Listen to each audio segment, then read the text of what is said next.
Salut les amis, je suis le pasteur Muller Malonda de l'église Calvaire Centre Chrétien. Si c'est pour la première fois que tu es en train de nous regarder, nous sommes très contents de t'avoir. Alors fais comme les autres, abonne-toi sur notre chaîne YouTube Hosanna Magazine et aimez notre page Facebook Hosanna Magazine. Bienvenue sur le plateau d'Hosanna Magazine. Dans cette émission, Pasteur, j'ai une question. Voilà, Pasteur, j'ai une question. Nous répondons, nous donnons la réponse à une question qui nous est posée par les auditeurs. Donc, toi aussi, si tu as une question, n'hésitez pas à utiliser les contacts qui s'affichent sur ton écran et faites-nous parvenir votre question. Aujourd'hui, je vais répondre à une question qui nous a été posée. En réalité, c'est une sous-question parce que cette question peut venir à partir des sujets que nous avons traités précédemment sur le choix des conjoints. Alors la question qu'on nous a posée est celle-ci. Est-ce que c'est mauvais de se baser simplement sur le caractère spirituel, le comportement spirituel, les qualités spirituelles d'une sœur au lieu de regarder la corpulence et autres choses que nous avons parlé précédemment dans cette vidéo? Donc je vais maintenant expliquer mieux la question et enfin nous allons entrer dans la profondeur. Selon le frère, il veut savoir, qui d'ailleurs en passant préfère rester anonymat, il veut savoir, est-ce que si on regarde une personne parce que la personne est trop spirituelle et on se base sur le spirituel comme le choix principal de se marier avec cette personne, est-ce que c'est mauvais? Alors par rapport à cette question, je ne peux pas dire vrai ou faux. Mais tout ce que je peux donner, ce sont des conseils, prends le temps de prier et à la fin, tu feras ton choix. Je ne peux pas choisir à votre place.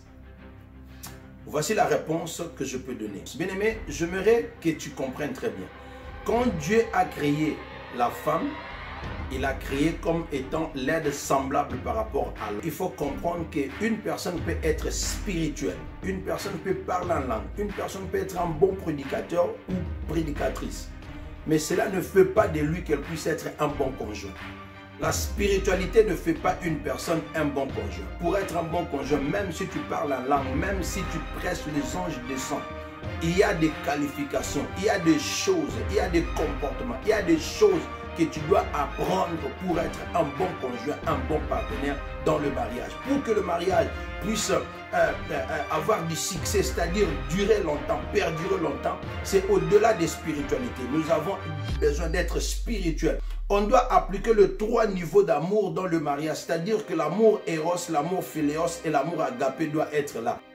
Je vais expliquer cela, ce que ça signifie. Quand Dieu créa la femme à côté de l'homme, quand l'homme a regardé, quand Adam a regardé, il a dit, voici cette fois-ci l'os de mes os et la chair de ma chair. C'est ça, je paraphrase. Donc, en d'autres termes, elle a regardé l'apparence, elle a regardé la parure de la femme.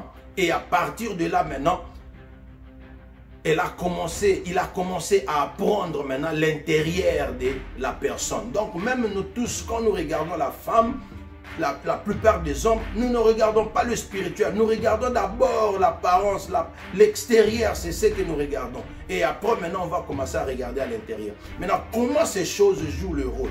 Bien aimé, tu vas comprendre que quand nous arrivons dans le mariage, quand nous nous aimons d'abord, quand nous nous aimons, qu'est-ce qui va se passer? C'est que l'apparence, l'intimité, c'est ce qui nous attire. Et nous allons rester avec la personne et cette intimité, à cause de cette intimité, bien aimé, à cause de cet amour, c'est ce qui va nous aider que ça puisse couvrir certaines de ces erreurs. C'est comme ça que tu vas voir, je vais te donner un peu le cycle du mariage, comment ça se fait, le cycle du mariage.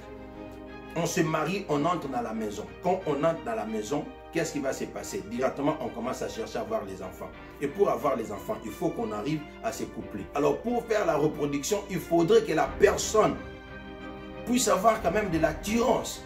Donc, je veux regarder la corpulence, je veux regarder l'apparence. Est-ce que la femme, elle est charmante? Est-ce que l'homme, elle est attractive? C'est ça qui va faire. Et surtout, pour les personnes qui viennent d'origine africaine, et quand on n'arrive pas à avoir des enfants, à un certain moment, on commence déjà à avoir des problèmes, n'est-ce pas? Mais à cause maintenant de cette corpulence, à cause de cette attraction physique, c'est ce qui fait même que non, il peut y avoir certaines de ces erreurs, mais nous arrivons à couvrir cela. Pourquoi? Parce qu'on veut la personne. Mais après avoir récupéré tout ce que nous voulons, après avoir mangé et bénéficié de cela, qu'est-ce qui va se passer après avoir reçu des enfants? Maintenant, nous commençons à regarder maintenant ce qui est de l'intérieur, les capacités intellectuelles, les capacités psychiques, du côté psychique de la personne, de notre partenaire. Et puis, maintenant, ça deviendra du côté aussi comment on appelle ça, du côté maintenant spirituel. Et c'est là où on parle de Eros comme l'amour lié par rapport à l'apparence. Et puis il y a le Phileos qui est l'amour par rapport à ces données. Donc, est-ce qu'on peut produire? Est-ce que tu peux apporter en plus dans le foyer? Tu peux contribuer dans ce mariage. Et après, maintenant, on vient du côté spirituel qui est l'amour agapé qui va maintenant commencer à couvrir certaines de ces erreurs qui va faire que non, vous puissiez vivre très longtemps. Voilà, c'est comme ça que tu vas voir que non, le pasteur arrive à se divorcer, le pasteur arrive à divorcer, le pasteur arrive à tromper la femme, à tromper l'homme. Pourquoi? Parce que cette apparence-là, parce que le physique, il y a toujours quelque chose qui manque. Est-ce que tu vas dire que non, le pasteur n'était pas spirituel? Non. Est-ce que le pasteur ne prêche pas? Quand tu regardes le pasteur à l'église, maman pasteur ou papa pasteur, je ne sais pas moi comment vous allez parler, donc je parle de l'homme et de la femme, tu vas voir qu'elle parle en langue. Les gens sont bénis. Les gens sont délivrés. Mais quand on rentre à la maison, il y a toujours des manquements. Il y a des choses qui ne marchent pas. Pourquoi? Il y a l'attirance qui n'est pas là. Et le pasteur arrive à déconner. Le pasteur arrive à aimer une autre femme, à aimer un autre homme. Pourquoi? Parce que on s'est focalisé simplement sur le spirituel. On n'a jamais prêté attention par rapport au physique. Voilà, en répondant à cette question, j'espère que non, tout un chacun a compris, a tiré quand même quelque chose. Donc, pour revenir à cela, on ne se base pas simplement sur un seul choix. Donc, il y a des caractères, il y a des choses. Donc, c'est l'ensemble, en fait. L'apparence doit jouer un rôle.